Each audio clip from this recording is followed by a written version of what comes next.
Ooh, this God, this meeting is being recorded. Just hit got it.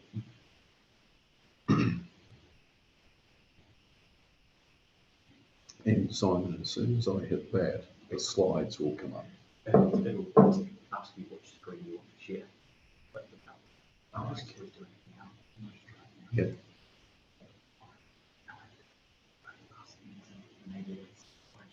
Oh, okay. John, you'll have to enable me to do the slide sharing when I need to. Yeah. Okay, I'm not quite sure. Yeah, I'll do it once after the introduction. Yeah. Once you've done your introduction. Okay. Okay. I'll let James know first. Yeah.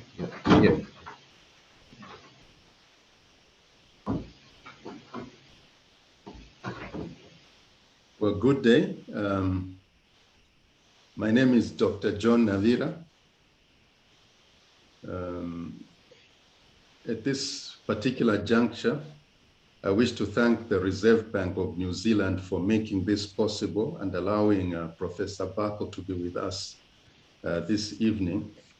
Monetary policy is a powerful tool.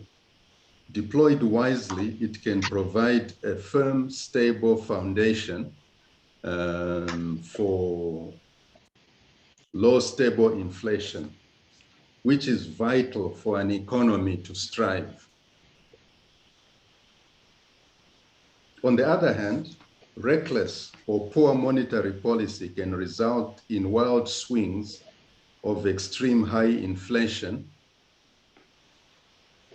or low inflation with instability in growth, interest rates, or exchange rates, thereby negatively impacting on an economy's long-term potential growth rate. In sub-Saharan Africa, for instance, average inflation is forecast at around 10%. Zimbabwe inflation is set to end the year at 53% per annum. Zambia's is at 16.35%.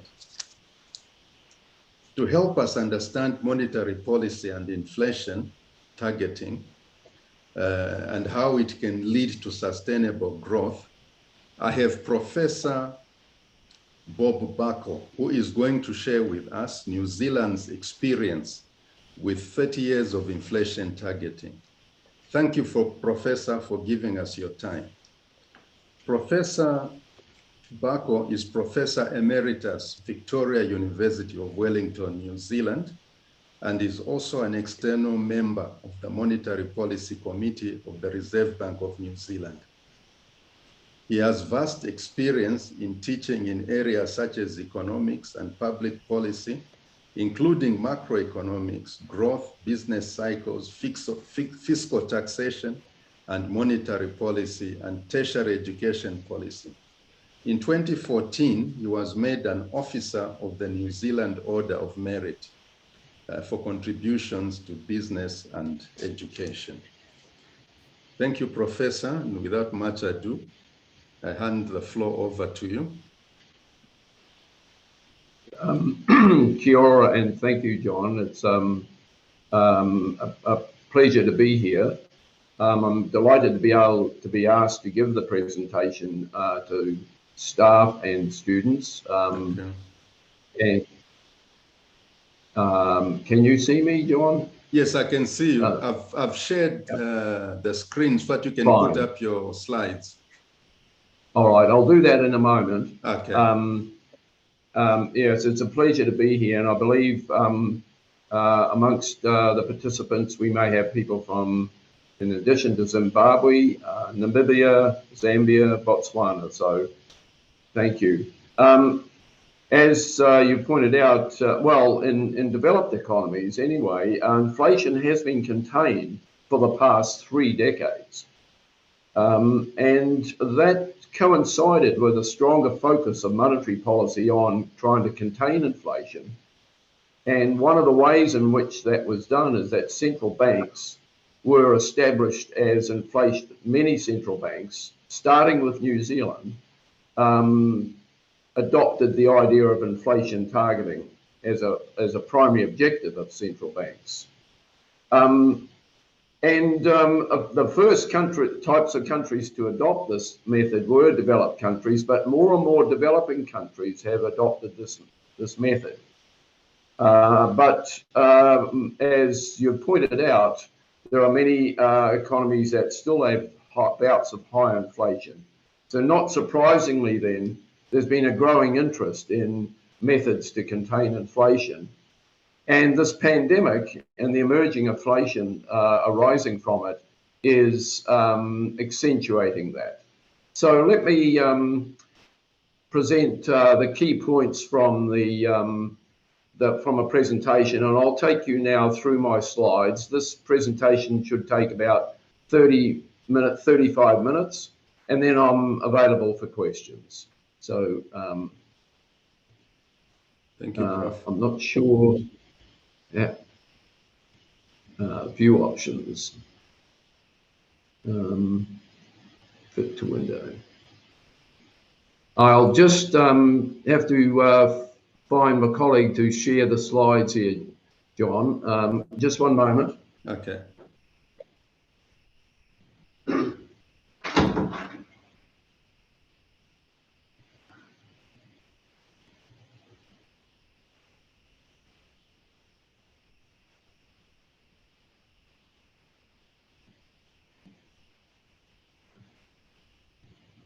On this call to Zimbabwe. So they've put this up. Yeah, so this is Professor Navarra, and I've got to share these slides in behind here. So how do I do that? Okay. Viewing his. Maybe I just don't know how to do that. Then there's share screen. Yeah, but I can't. Host disabled attendee screen sharing. Oh, okay. So the host. Yeah. Host needs to give you. I need to have access, Dr. Navarra. Okay. I can't share them at the moment. I thought I had given access. Okay, I'm going to click stop sharing. Yes. Okay. Let me try that. Okay. You want to try disabled. Now? No, I can't. We need Simon. I'll do Simon. Yep. I won't be a moment. Simon will be here, my IT person. Okay. So while I'm waiting, let me cover off the first introductory points. This presentation really covers the New Zealand inflation targeting method, which was introduced in 1989, and then I'll cover the experience of it. And to summarise the presentation, New Zealand's key contribution to the development of inflation targeting were goal specification and governance arrangements. Quite important. And the important factors contributing to the success of inflation targeting in New Zealand are, one, the accountability and operational independence of the central bank. And I'll explain that in a bit more detail. Secondly, the ability to learn, adapt, and refresh monetary policy operations as conditions require. Thirdly, it's important to recognise that New Zealand introduced inflation targeting at a time of other reforms, other economic reforms, such as removal of import controls, fiscal policy reforms, and that has complemented monetary policy and made it much more feasible to control inflation with monetary policy. And there's been a strengthened role of macroprudential policy at Reserve Bank as well. So these developments have enhanced monetary policy credibility and effectiveness. And the outcome for New Zealand has been sustained low inflation. New Zealand is no longer among the worst in class of developed countries. It's achieved a trend decline. It's been achieved during a trend decline in unemployment and improved economic growth. And inflation targeting has contributed to a trend decline in the volatility of output and inflation. And what is more, the policy framework has come through this pandemic reasonably well, but the ability to sustain inflation targeting and maintain operational independence of central banks is always on the knife edge of political acceptability, and that's been becoming a challenge with the pandemic. Now, just a couple of preliminaries that's before I embark on the discussion in more detail about inflation targeting. As a result of some of your questions, Professor, I just made a couple of slides which I'm yet to share. What is a central bank? Well, essentially, a central bank is a custodian of a country's financial system. And as a result of that, it can have a key role in economic conditions, macroeconomic conditions, influencing interest rates, and thereby influencing aggregate demand and economic activity. And a central bank achieves these responsibilities through various functions. And I've summarized those, but the key one we're going to focus on is conducting monetary policy. And another preliminary I'd like to just cover off before I put up the slides is that monetary policy is used to influence macroeconomic conditions, and inflation targeting is really about prioritizing inflation as the economic conditions that monetary policy wants to achieve. By the late 1990s, a consensus had emerged in the policy arena and in central banks that the primary aim of monetary policy should be to control inflation. That's which led to inflation targeting.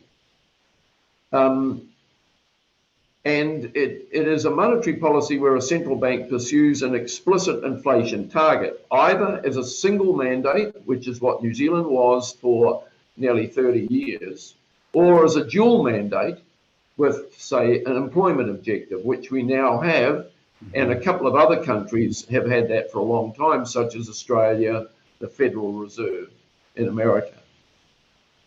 Now, in 1990, New Zealand was the first country to formalise inflation target. I mean, write it into legislation and establish the central bank in a way that that's the primary objective. And this spawned the spread of inflation targeting to other countries. So the growth has been steady. And if I could try and get my colleagues to share these slides, I just want to take you, I'll just get them to see if I can show you this slide. Or can I put the slides from this end? Maybe you can. Yes. Can you load them up? Okay.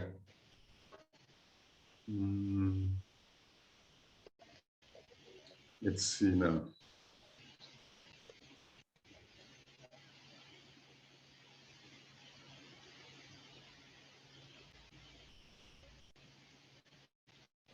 You're able to do so. My technician is here, I think. But okay. I'll try. I might make things worse.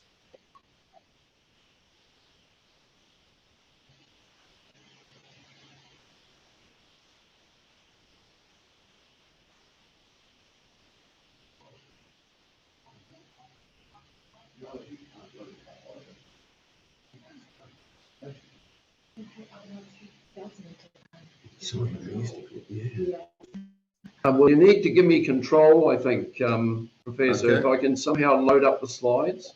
I don't have control, you see. Do you have, okay, share? Right again. Disabled. No, that's no good. It's no good. I just don't know. Well, I can't see from this how to upload the slides. Okay, let me load them from this end. Could you do that? Yes, Okay. I can. Where are they now?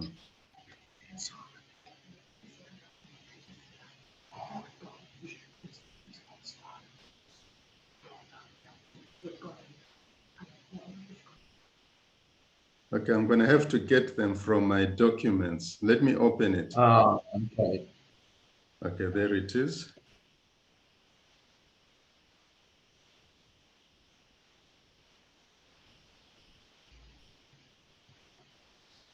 I've opened it, but I can't see it. No, well, just wait for our technician, I think, Professor. Okay. Could you? Yeah, and I'll just carry on in the meantime, all right? Okay. Well, I'm getting the technician to come up and we'll be able to share them in a moment. Okay. So let me carry on. So the growth in, I did present in the slides a chart showing the growth in countries that have adopted inflation targeting. And the initial growth was amongst developed economies. And the growth has been more among developing economies in the latter decades. The chart in the slides, the first chart in the slides, are those that adopted formal legislated inflation targeting, but there are now more than 70 countries that set inflation targets. Now, let me turn to the question of why did New Zealand adopt inflation targeting? Well, New Zealand had a history of vulnerability to global inflation and sustained rate inflation above the OECD, above the average for developed countries. There was a persistent failure. Can you see your slides now? Yeah, but can I move them on? I see, yes. Now, are they on the screen for you? Yes, they are. Can you go right to the top? Okay, now go down to about slide 6. Oh, that one there. Just start with that one, John. Oh, this one, huh? Yep. So that's the chart of the growth and can you see me? No, you just got the slides on screen. I can see you. Okay, fine. And you've got the slides on screen? Yes, I have. People see that? Yes. Okay, so if you move to the next slide, I'll have to ask you to move the slides. I can't move them from here. Okay. Okay, so I'm just covering why New Zealand introduced inflation targeting, and the persistent, we had relatively high inflation rate for several decades compared to other developed countries. There was a persistent failure of a variety of regulatory measures to control inflation, such as price wage controls, regulations about price setting. They really failed to contain our high inflation. And what is more, the central bank had a lot of objectives, and the Minister of Finance and governments could exploit that to their advantage. So with a lot of objectives, a central bank and a government doesn't have a lot of accountability. So it could be pursuing low inflation one period and then letting inflation go another to try and reduce perhaps the amount of unemployment.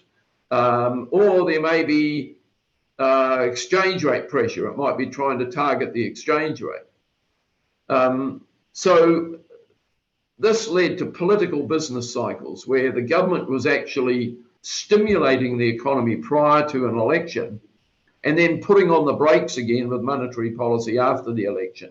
But it led to gradually growing inflation rate.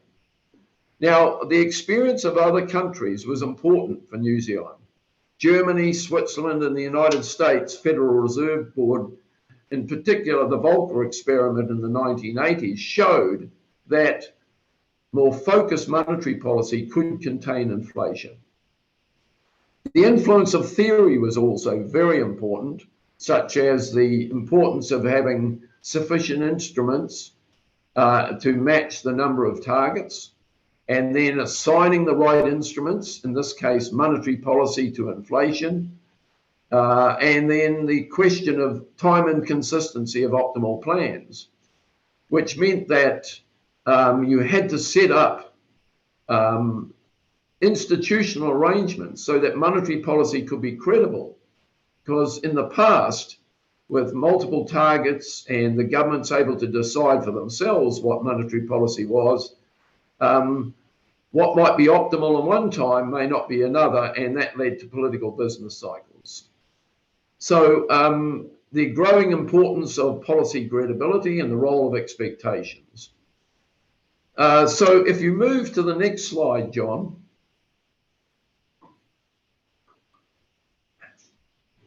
Now, excuse me. So are you happy to keep just moving the slides for me? No, I don't mind. Professor? If he's got a solution, Yeah, that's fine with me too. Yes, they need to allow it. So Oh, okay. share, so No, they haven't been able to. Okay, yeah. So Okay, so I'll have to ask you to just, so that's the slide I want. And in Okay. future, I'll just say to you, next slide. Okay, right. no problem. All right, now this chart illustrates some of the points I've just made. Okay. I've taken out a chart of 100 years of New Zealand's inflation and OECD. And you can see that our inflation followed very much the global inflation of the developed countries. During the Great Depression, we had falling prices. Then during the wartime period, we had very high inflation during the Second World War. And then the lifting of price controls after the Second World War. And then there was that period of steadily growing inflation in the 1960s and 70s, and that was worldwide. Mm-hmm. But where New Zealand really came unstuck was the period of the oil price hikes, the OPEC 1970s oil price hikes. And while other countries started to lower their inflation, you'll notice in the 1970s and early 80s, New Zealand's inflation continued to be well above of those countries. But the start of inflation targeting brought New Zealand's inflation back down to where the OECD had been for a while, and OECD countries had, on average, achieved relatively low inflation well before New Zealand. Now we're maintaining it at or below the OECD average. So could you move to the next slide, please, Drew?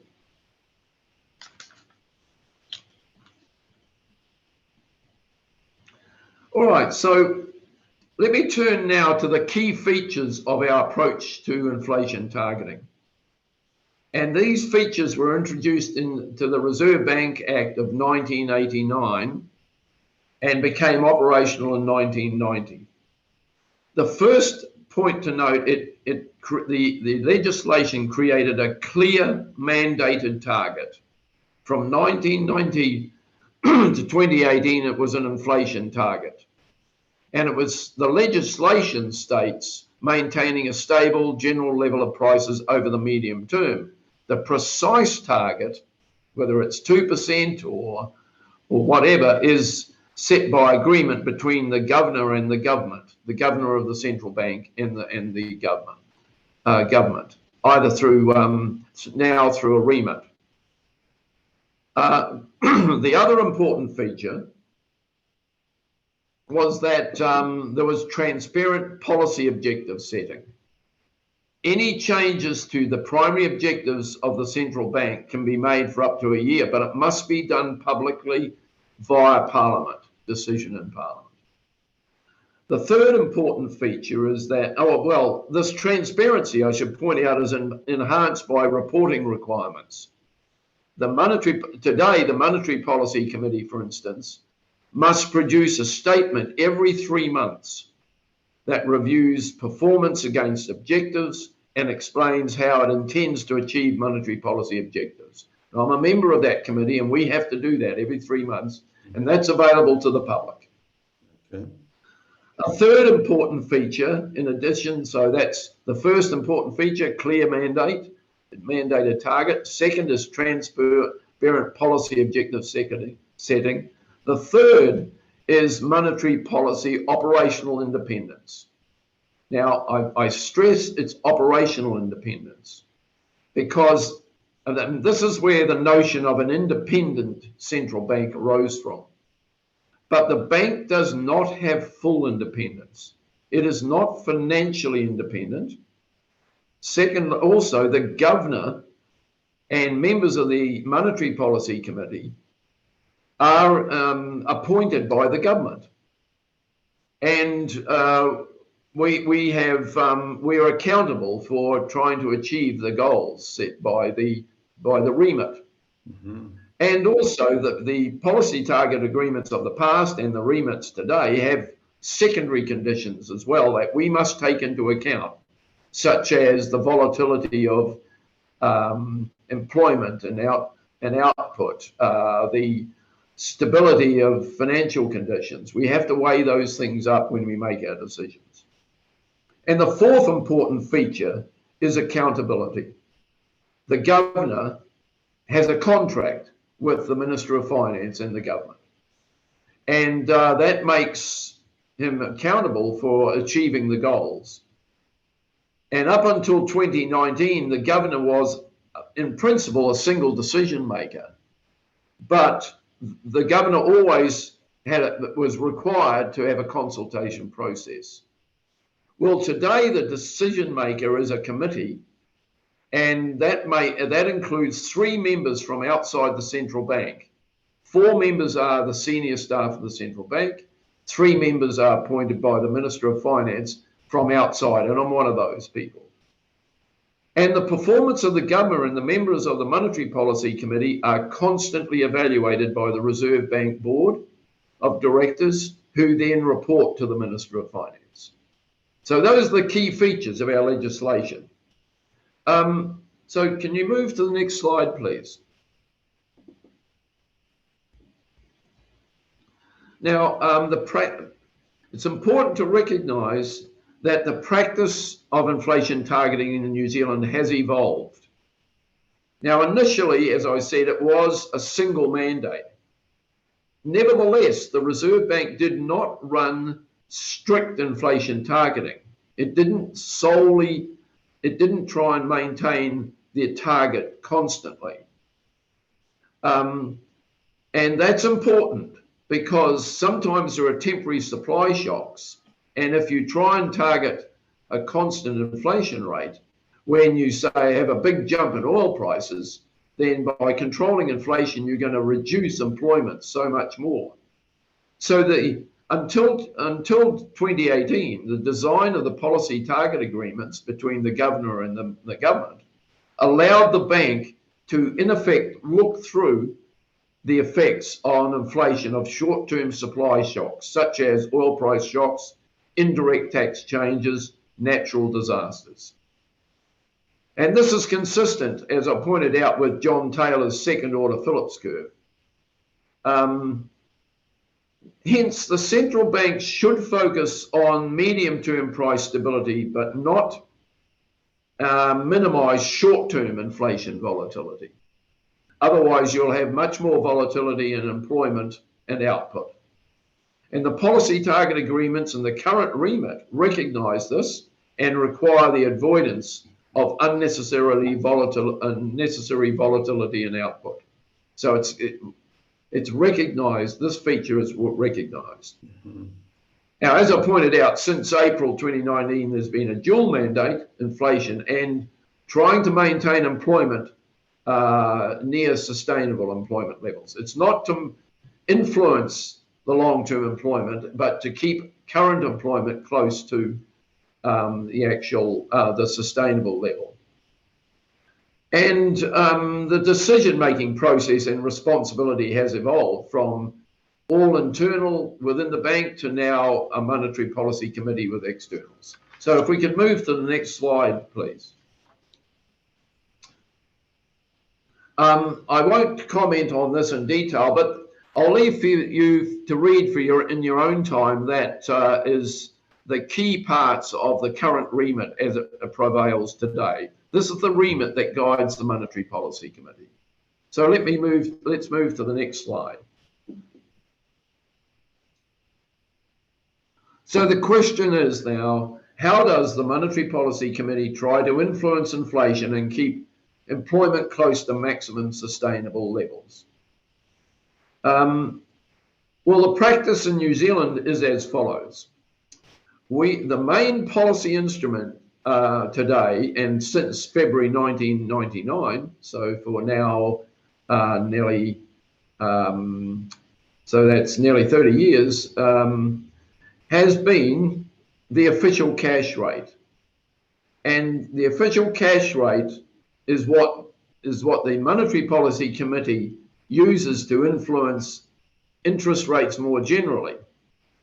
Now, the official cash rate influences the interest rates that commercial banks charge borrowers and also what they offer depositors.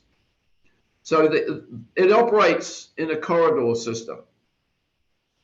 Banks can borrow from the Reserve Bank at the official cash rate plus a margin, 0.5%, but they receive interest if they have settlement cash balances. They receive interest at the official cash rate for funds they have deposited with the Reserve Bank, which are these settlement cash balances, which arise from transactions between banks. And settlement cash is required. They must hold some settlement cash to settle transactions between each other at the end of each trading day. And this encourages banks to trade settlement cash balances between themselves. And if they run short, they have to borrow at a high from the Reserve Bank at a margin above it. So they try and keep sufficient settlement cash balances, and they receive the official cash rate. But the Reserve Bank also undertakes open market operations to influence the total level of settlement cash in the system. Otherwise, other sources of cash could generate excess or insufficient liquidity and cause short-term interest rates to deviate from the official cash rate. Now, it's quite a technical process, but you can read in your own time through the references that I've provided a bit more about how that system works. So the Monetary Policy Committee meets every 6 weeks, and it makes decisions about the official cash rate, but it can also use forward guidance. It can make statements about its least regrets or where it thinks interest rates the official cash rate will be in the future. For example, when the pandemic hit, we reduced the official cash rate from 1% to 0.25%. Because banks receive much less by holding settlement cash balances with the Reserve Bank, that meant that they were incentivized to try and lend out their lend to the private sector and receive higher interest. Now, but at the same time, we signaled that we would keep that interest rate, the official cash rate, at 0.25 for 1 year. So that gave a degree of certainty. So that's the sort of signaling we can do. During the pandemic, we also introduced new quantity-based monetary policy instruments, and I'll discuss that in a little bit more detail when I talk about how we handled the pandemic. The other important point to remember, and you'll be able to find these on the references, is that the selection and use of monetary policy instruments is determined by the circumstances we face, and we make that judgment based on a set of principles. All right, let's move to the next slide. Now, I won't dwell on this, but this is an attempt to illustrate how the official cash rate and other policy instruments influence the economy. So, for example, if you go through a reduction in the OCR, which the arrow this illustrates, you'll see that influences the yields on other financial assets. It influences deposit rates, reduces deposit rates, which means that there's a lower incentive for the private sector to save. They spend more, that increases demand, increases employment, and increases inflation. And the reverse if you're trying to contain inflation. So just moving to the next slide. And I've just put this in here to illustrate. So the solid black line is the official cash rate. And you can see since 2002, I've just traced it out since 2002. The big drop with the global financial crisis in 2008. And that was followed by reductions in one-year mortgage rates, deposit rates. So you can see that these other interest rates move fairly closely with the movements in the official cash rate. And this illustrates the top part of that flow chart that I had. All right, let's move to the next one. Now, this illustrates how New Zealand's inflation has evolved since the introduction of inflation targeting back in the early 1990. Initially, they set a reasonably high band because we were coming off very high inflation. But as the inflation rate was reduced, they lowered the inflation band, the target band. And now, after several years, it's now set at between 1% and 3%. We have to try and contain inflation between 1% and 3% over the medium term. But you'll see some spikes here. And these spikes typically arise when there are supply shocks, or a change in indirect taxes. So in 2010, you'll see the inflation rate went well above the target band. And it went well above the target band, but we knew, the bank knew that this was just a one-off shock because it was a result of changes in indirect tax rates. So they did not try and target the 2% rate. If they had, it would have reduced employment and reduced output. They would have had to raise interest rates much higher, and that would have reduced activity. So that's an illustration of looking through these supply shocks and an eye to the medium term. You'll notice how inflation now is starting to rise well above the target band in the latest. This is the September 2021, the very last point. And this is the supply restrictions arising from the pandemic are causing inflation. And we're going to have to make decisions about this at our upcoming meeting. We have, excuse me, we have a meeting coming up in a few weeks. And we'll have to make decisions about the interest rate.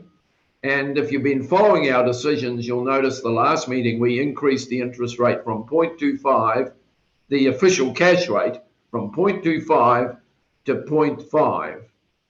And the other interest rates are now moving up as well. And this is driven very much by the fact that inflation is now starting to raise its head. But just moving to the next slide, you were interested in how our inflation targeting, how employment evolved and how exchange rate volatility. You can see that we have achieved this low inflation while at the same time reducing the unemployment rate. Way back in 1994, it was nearly 10%. It's slowly fallen. It increased again during the global financial crisis, but then steadily fell again. And it was just over 4% at the time of the pandemic. The pandemic caused an initial jump, but then it fell again. One of the reasons unemployment did not rise very much is because of fiscal policy. The government introduced fiscal measures to subsidise wage earners and keep them attached to their firms, their businesses.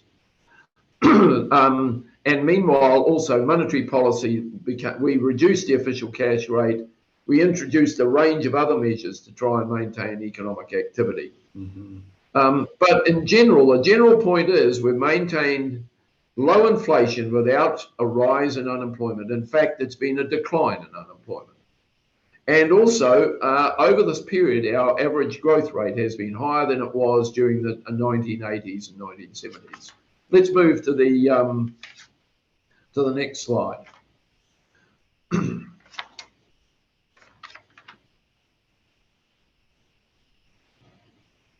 So Let me step back a wee bit more now and say, well, how would we more formally evaluate the effect of inflation targeting? And really what is critical is the way we've set up the central bank, the legislation and the accountability procedures, and how the targets are set. What's very important is how it impacts on policy credibility. Now, there are challenges in determining in precise detail the contribution of inflation targeting. You know, it requires a comparison of actual outcomes with a suitable counterfactual. And the other point is that while all countries that adopted inflation targeting experienced declining inflation, there are many countries during this period have also experienced declining inflation, even though they may not have adopted formal inflation targeting. But many of them adopted similar procedures. May not have been written in legislation, but it was a similar approach.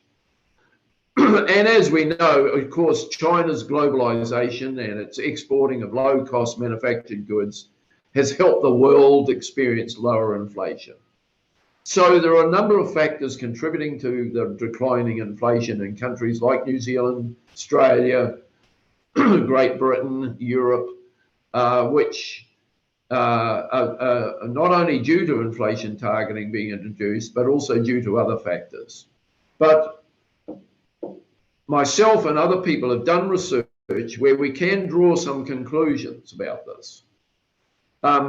One conclusion from more detailed research, and I have referred to a paper I published in the History of Economics Review, which is the reference on New Zealand's 30-year experience with inflation targeting, the origins, evolution, and impact.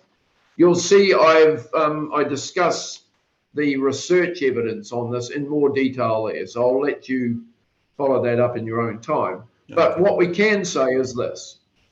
Policy credibility has definitely been improved. Monetary policy credibility has been enhanced and improved with inflation targeting. Secondly, we've achieved sustained low inflation with relatively low unemployment. Inflation is now consistently similar to or below the OECD average. Long-term inflation expectations are more firmly anchored. Volatility of inflation and output has declined due in part to monetary policy, and that's a conclusion of quite intricate research, with the exception of the global financial crisis and the pandemic. And these conditions have reduced the output and employment costs of targeting inflation. Because of these improved credibility, you can achieve lower inflation with lower output and inflation costs. So let's move to the next slide, which the next few slides illustrate some of these points. This just illustrates the point I made a bit earlier. The difference now between New Zealand's inflation and that of the OECD. You can see how we had inflation in the 80s, 60s, 70s, 80s, well above the OECD.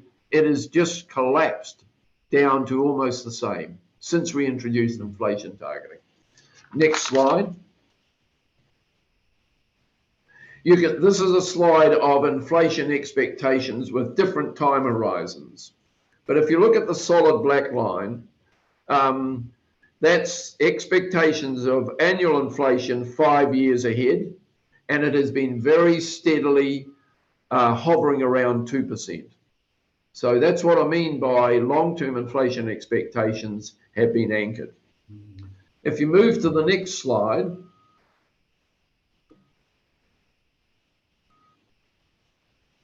this shows on one axis the volatility of real GDP growth rate, 5-year moving average, and on the horizontal axis, the 5-year moving average of our inflation rate, annual inflation rate. And you can see since the introduction of inflation targeting, both of these have steadily declined.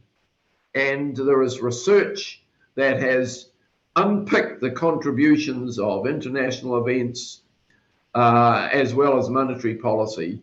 And the monetary policy has contributed to that. decline in volatility in the economy. Next slide.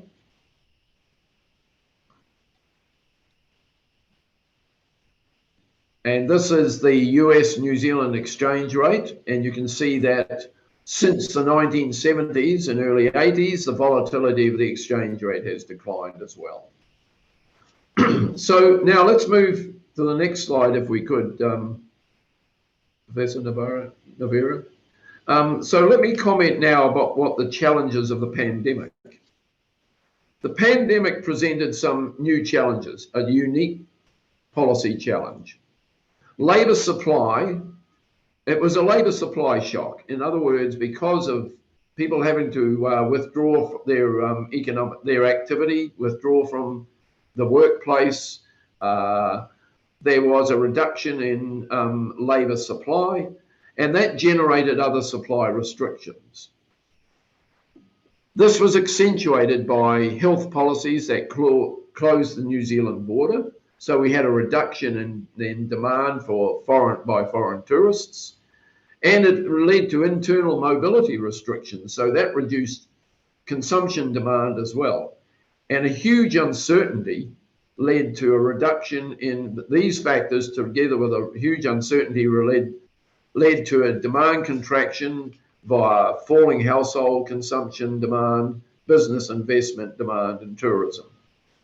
Now, unlike the global financial crisis and many former shocks to like this, many countries around the world adopted fiscal policies, particularly policies that help the businesses retain their workforce, wage subsidies, wage supporting schemes. They have a similar feature in that they subsidise firms their labour costs, which meant that firms they may have reduced the hours worked, but they kept people on within the firm, and that helped reduce the fall in employment and the rise in unemployment. And of course, as I mentioned, we substantially reduced the official cash rate, and we introduced some other features. And these conditions of the pandemic meant this is what we experienced. We had the largest drop in New Zealand's GDP in any one quarter back in the June quarter of 2020. That was last year. Yet the unemployment rate increase was very moderate. So our output fell by 10.2%, but the unemployment rate only peaked at 5.3. It only went up by about 1%. That is very much the role of fiscal policy, but also supportive monetary policy. Once the restrictions, our lockdowns ended, even though the border was closed, domestic demand and GDP production recovered very sharply each time, and it has done this every time the mobility restrictions have been lifted. So when they lifted the lockdown after the first lockdown last year, and then the lockdowns later in the year have been lifted, our annual growth rate in GDP between June 2021 and June the previous year has been an increase of 17.4%, which is huge. The biggest increase in any quarter in our history as well. But this is now generating excess demand in many sectors because of supply restrictions. There's a very high demand in construction, health, real estate, agriculture. And it's leading to increasing volatility and accentuating our inflation risks. So let me move to the next slide. And I'll just cover off what our monetary policy responses during the pandemic were. And this is all within the inflation targeting dual mandate approach. In addition to changing the official cash rate, we adopted quantitative easing. Now, many countries did this during the global financial crisis. New Zealand did not. So this is the first time that we've done this. And we did this through what we call the large-scale asset purchases. In other words, the central bank bought government bonds in the secondary market. We were participants in the secondary market. So by increasing the demand for government bonds, we were pushing up the price of those bonds and lowering the yield. That lowers the interest rates more generally. We also made funds for lending available. Funds for lending were available to banks who could provide collateral. So it's loans that were collateralized and available to qualified institutions at the rate of the official cash rate, which was now 0.25. So very low cost funds with banks that could provide collateral. But this meant that because we were buying government bonds, we were expanding our balance sheet. By us buying government bonds, we were in effect monetizing some of the fiscal program, and it expanded our balance sheet. But we also prepared the banking system to cope with a negative official cash rate if we had to reduce the official cash rate below zero. And we made regular use of signaling of our least regrets. Initially, we said that we would rather we provide too much stimulus than too little. So we provide a lot of support. But now, of course, with inflation rising and unemployment not at still fairly low and the economy recovering, our least regret now is that we provide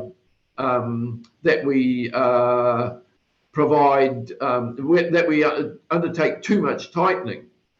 That would be better than having too much support because inflation is rising.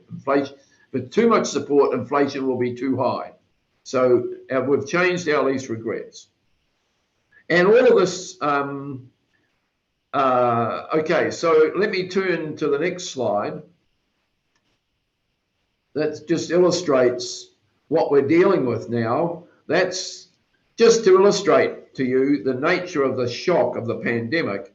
You can see that real GDP, production-based gross domestic product, the solid black line, been growing steadily. There was a slight decline during the global financial crisis, but then it grew again. And you see how unusual the pandemic is, this very sharp drop, and then a very sharp recovery. And private consumption has followed a similar pattern, but now you see private consumption is growing very fast. Turn to the next slide. And you can see how that has changed the nature of the volatility of the economy. Whereas before, volatility was steadily declining, output volatility has increased, and now inflation volatility. So we're going back in this circle to increase both output and inflation volatility. That's just the outcome of trying to support the economy. So the pandemic represents a new challenge for us. All right, so let me turn now to future challenges for monetary policy, and then I can conclude. So what are the future challenges for monetary policy and the challenges for inflation targeting frameworks? Well, the immediate challenges are to manage the pandemic generated higher inflation. And you will have read a lot about inflation rising around the world as a result of the pandemic related supply restrictions and the high costs of energy, shipping and labor costs. But at the same time, we are getting a resurgent growth in demand from as we emerge out of this pandemic.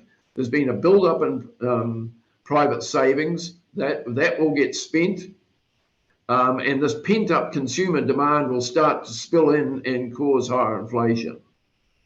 Business investment will start to recover. And when all of this happens with supply restrictions, you're going to get inflation pressure. So we have to try and contain that, but do so without provoking a sharp reversal of the economic recovery from the pandemic. And we have to unwind the high level of liquidity that's been built up by supporting the financial system during the pandemic. And we need to do this to mitigate the risks of high levels of public debt, because government debt has increased as a result of supportive fiscal policy, and the more vulnerable post-pandemic balance sheets. Now, what about the longer-term challenges? The longer-term challenges are fundamentally the political risks to operational independence and inflation targeting. Those political risks are always there. And they're there because, and they're going to be accentuated in the near future for several reasons. With high levels of public debt, governments may want to have inflation to erode the real cost of their debt. And also lower interest rates will mean that the cost of their debt servicing costs will be lower. So there may be political pressure to have easy monetary policy at a time when we have to be tightening to contain inflation. Second reason this has been, these political risks are accentuated is that by adopting quantitative easing, that requires the endorsement of governments, because the government carries the risk of the central bank buying government bonds. It carries the future interest rate risks, and it has to pay for that by taxation. So governments may want to take back control of central banks. And then there are these more longer term issues such as demographic changes and climate change, which are going to have higher fiscal costs, which mean that governments may want to use easy monetary policy to mitigate those interest rate and debt costs. So let me finally conclude. What are the future? The talk as a whole, let me just summarize and we can discuss, I can take some questions. But let me conclude. Inflation targeting has proved to be very successful in all countries that have adopted it. But we are facing new challenges from the pandemic and from some longer term issues such as the aging population having effects on the costs of fiscal measures, climate change mitigation, and the ever-present political risks of sustaining inflation targeting are becoming accentuated. So thank you, Professor. I'm very happy to take some questions. Thank you, Prof. Very nice delivery that you've given us. It has enabled us to understand the rationale behind inflation targeting. One question I have for you, Prof, has to do with the official cash rate. Yes. Do you use the Taylor rule to compute that? How do you calculate it? No, not really. They've got an economic model of the New Zealand economy, and that includes the modelling the effect of changes in interest rates on investment, employment, inflation. Okay. So they simulate that, and from that they deduce, well, is the official cash rate, should it be lowered or increased? And then the Monetary Policy Committee reviews that, and we make a decision. We look at those forecasts and those simulations. At the same time, we do look at the volatility of output and inflation and so on. So the Taylor rule issues over the second order Phillips curve was taken into consideration. But in a sense, there is a sort of a Taylor rule there, is what does the interest rate have to do to minimize deviations in output and deviations in inflation from the target. So in a sense, there's a Taylor rule in behind there, yes. Okay, thank you. And then one of the other observations that were made,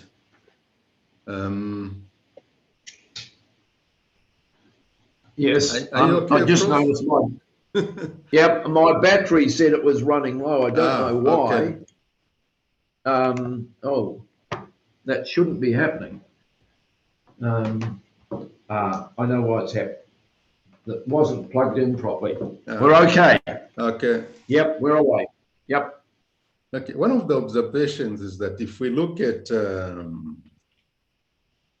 New Zealand, this is just to perhaps if we're to ask you a question, why is a low inflation environment conducive for sustainable growth? We look at New Zealand GDP in 1994 was 55.3 billion. In 2021, it's 325 billion. So during that period, there was steady growth. None of this reversal, et cetera, et cetera.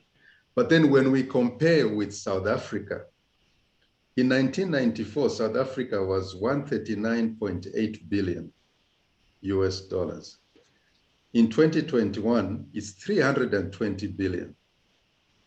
So in actual fact, New Zealand has grown phenomenally because of low inflation, whereas South Africa had too many reversals. I mean, their currency depreciated by about 500% during that same period, which thereby negating the gains that they had made. Would you like to comment further on that? All right. Well, I can comment in some detail on New Zealand. I don't know the history of South Africa's economy so well. We went through a series of economic reforms in the middle of the 1980s through to the middle of the 1990s. Prior to that period, previously we had import controls, we had very high tax rates, we had a lot of inefficient government spending. We had a very easy monetary policy, which sort of shifted from one objective to another. And we had labour markets that were highly unionised. Now, all of those circumstances have been in place for many, many decades. And New Zealand's economic growth rate, New Zealand and Australia had some of the highest living standards in the world back in the turn of the last century, back in the early 1900s. But our living standards slowly declined to the point where instead of being in the top 3 or 4 in terms of living standards, we had dropped well below the OECD average by the 1950s and 1960s. So our growth rate had been consistently below the average of the OECD right through that period, on the average growth rate, trend growth rate. We went through this economic reform period. We reformed the public finances, reformed decision-making in the public sector. We reformed the labour markets, much more open labour markets. We got rid of import controls. We floated the exchange rate. And those reforms are actually well discussed in some of the references I gave you. If you read the Evans, Grimes and Wilkinson paper, Economic Reform in New Zealand, that explains that. So the growth rate then, from that point on, our growth rate started to improve. And our real income compared to the OECD average has been rising again. But so it is a portfolio, a portmanteau view of economic reforms that took place, and that has contributed to the increase in growth rate. At the same time, we've maintained steady inflation, and that has helped as well. Low inflation helps because it means that there are pricing, better investment decisions. We do not get as high cost wage price our firms compete on the low markets. I hope that helps. Yes, no, that has helped quite a lot. So it means that really it's not the monetary policy, but the constellation of factors surrounding it that also contributed.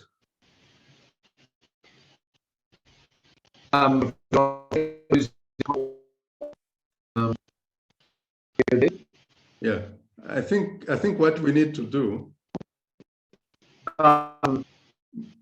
maybe if you can stop your video so that we can use the audio, because there seems to be, it's breaking up. I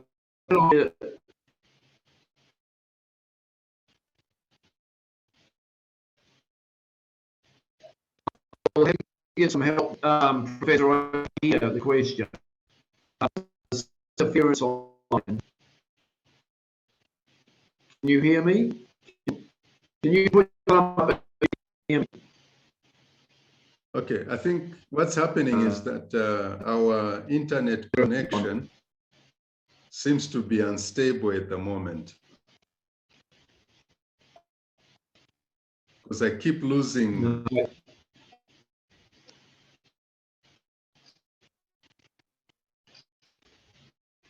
I keep losing you. Okay. Yeah, I cannot hear you. Yes, the internet connection. Okay, let's do it this way. Can you hear me now? Can you hear me now? That's a yeah. You can hear me. I can hear you now, Professor Navu. Okay. I was just saying that it would appear that it's not monetary policy alone that it can be attributed to as causing growth in New Zealand, but the constellation of other factors in the economy and the reforms that were undertaken that unleashed it. So you can never really look down on that aspect of things. And another point, Professor, is, have you had any problems with anchoring inflationary expectations and then not being able to control domestic prices because of that? I don't know if I'm making sense.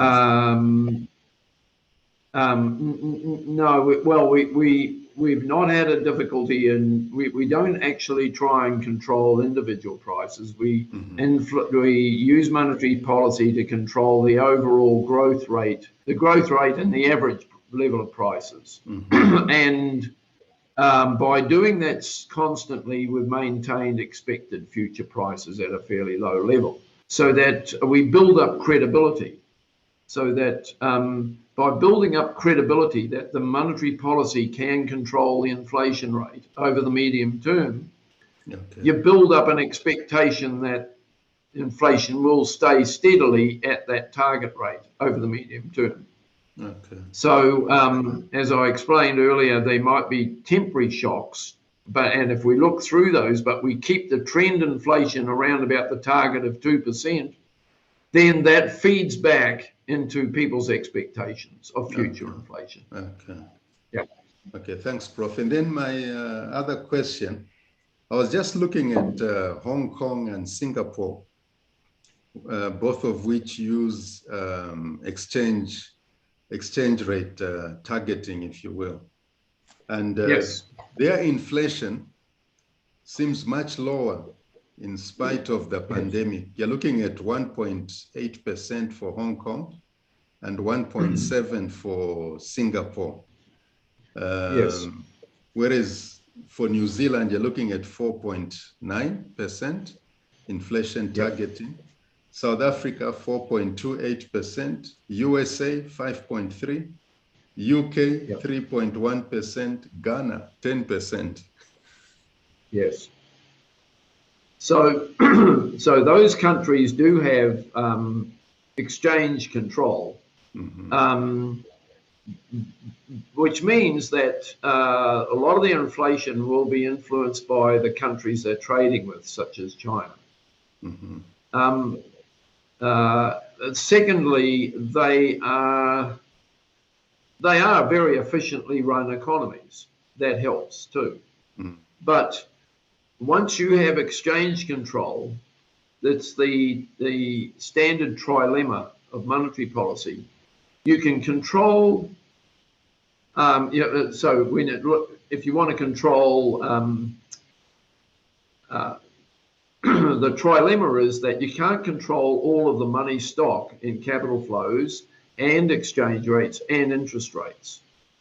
So if you control the exchange rate, then you are going to lose control of, say, the amount of money stock or capital flows. And interest rates will be determined by global interest rates. So it depends on a set of circumstances about the economies themselves, and secondly, it depends on what you feel is the best way to control your inflation. And most countries have now adopted flexible exchange rates and use interest rates to control economic conditions. With a floating exchange rate, they then have control over monetary conditions. But with a fixed exchange rate, you don't have as much control. But there are other factors contributing to their low inflation. No, thank you very much, Professor. I can't think of any other questions. Your presentation, was directed at all the issues that we had in mind. And I think I can't think of any other questions to ask you at this stage, but to thank you for your time. Well, it's been a great pleasure, Professor Navera, and I congratulate you on the initiative. I think what you've done is an excellent initiative, and I know the Reserve Bank was delighted to be able to put this on and to engage with you. I will apologise that we didn't quite have our technology so that we could quite going right, but I hope that nevertheless the key points came through and you've got the slides there. So it's been a great pleasure for me to have met you and to speak with you and your colleagues, and thank you very much for the opportunity. Thank you, Prof. Okay. And goodbye, and thank you very much again. Thank you. Goodbye. Bye-bye. Bye.